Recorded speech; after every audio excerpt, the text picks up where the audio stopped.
Sin is evil, but not all sins are equally bad. Some are worse than others. We learn this from sacred scripture. In the first letter of John, we read that there are two kinds of sin. Some sins deal death to the soul, destroying its spiritual life, which is why scripture calls them mortal. They kill. Other sins are less serious and are more easily forgiven, and that's why the church has come to call them venial, which comes from the word for pardon. But how can you tell which is which?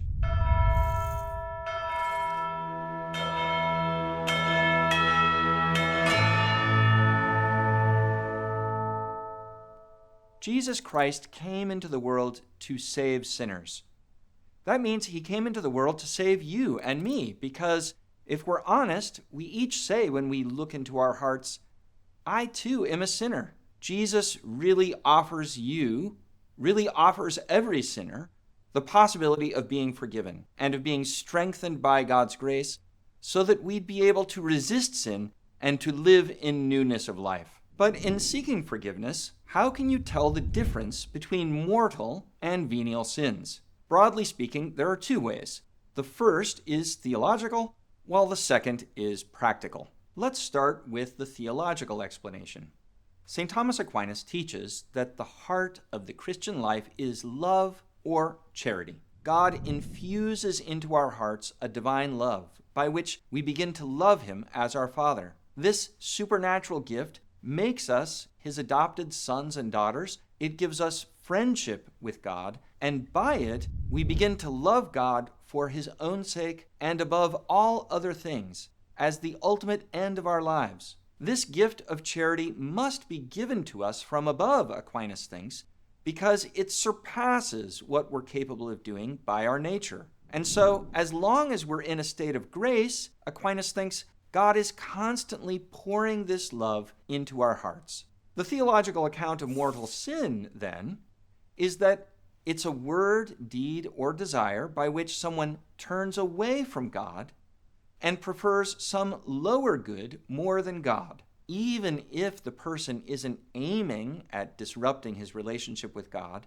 If he in fact loves a creature more than God in a serious matter, that necessarily means that he isn't loving God above all things. And intentionally disobeying God's commandments in a serious matter is not something you can do while loving God above all things as your final end. Because if you really loved him, you would obey his commandments. Mortal sin, therefore, is an act contrary to the love of God, and it kills the supernatural life that God infuses in our hearts by grace. And that means that it destroys sanctifying grace in the soul. Aquinas puts it this way: God is the cause of supernatural charity in our souls, like the way the sun causes light in the air. Mortal sin is like an obstacle that blocks the infusion of charity, and so it makes the soul dark, just like the air becomes dark when something blocks the light of the sun. Here's how the Catechism of the Catholic Church explains the significance of mortal sin. Quote, if it's not redeemed by repentance and God's forgiveness, it causes exclusion from Christ's kingdom and the eternal death of hell. For our freedom has the power to make choices forever, with no turning back. However, although we can judge that an act is in itself a grave offense, we must entrust judgment of persons to the justice and mercy of God. That's why, if you've committed a mortal sin, it's imperative that you go to confession as soon as possible. Your eternal soul is at risk. Venial sin, in contrast, is an act that does not observe the right rule and measure, but isn't directly opposed to loving God above all things. So, for example, eating a little bit too much or telling a small lie as part of a joke. These are small acts contrary to temperance or to justice. They don't follow the right rule and measure of human acts, and they're bad, they're sins. But they're not contrary to charity because they're compatible with loving God above all things as your final end. Now let's talk about the second, more practical way to explain the difference between mortal and venial sins. On this approach, there are three conditions that have to be met for a sin to be mortal. The sin's object must be grave matter. and it must be committed with full knowledge and deliberate consent. So first, the object of the act must be grave matter. In other words, it has to be about something serious. Jesus says, for example, "If you would enter life, keep the commandments." When the rich young man in the Gospels asks Jesus which, Jesus replies by citing the 10 commandments. You shall not kill, you shall not commit adultery, you shall not steal, you shall not bear false witness, honor your father and mother. This is all grave matter. There are some sins which always have grave matter, like blasphemy, lust, or murder. With other sins, though, it's possible for the matter sometimes to be light, for example, a joking lie or the theft of a pencil, and in other cases to be grave, like lying in a serious matter or stealing a day's wages. The second condition is that the sin must be committed with full knowledge.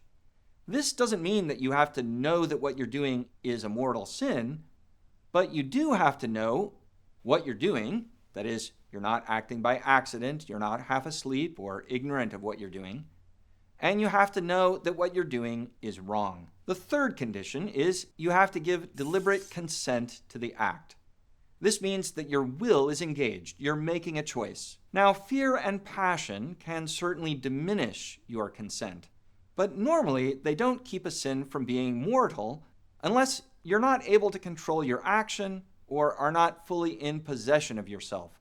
For example, because of a psychological condition. When you know what you're doing is wrong and there's no external constraint, consent of the will is usually presumed. Now, in practice, there may sometimes be reasonable doubt about whether these 3 conditions were all met in a particular case. If you have a doubt when you go to confession, you should tell the priest about it, and he'll do his best to make a judgment. The sacrament of confession is the normal way for mortal sins to be forgiven. If you've committed a mortal sin, even if you already feel deeply sorry for it, you still must bring it to confession, because this is the means instituted by Jesus himself for serious sins to be forgiven after baptism. But it's also very helpful and strongly recommended by the Church for you to confess venial sins too, and to do so regularly. In previous generations, confession once a week was common. I would certainly recommend that you go at least as often as you get a haircut, but really every 1 to 2 weeks would be better. That's because even though they don't kill the life of the soul, venial sins are still dangerous. They cause the fervor of your charity to grow cold. They're like weeds that keep coming up. If you don't uproot them, they'll start to take over and will choke out the good seed of the gospel in your life. But thanks be to God for the gift of mercy that he has given us through Jesus Christ, who instituted the sacrament of confession so that we could be freed from slavery to sin and could be filled with the peace and joy that comes from his love. For readings, podcasts, and more videos like this, go to Aquinas101.com. While you're there, be sure to sign up for one of our free video courses on Aquinas, and don't forget to subscribe, like, and share with your friends because it matters what you think.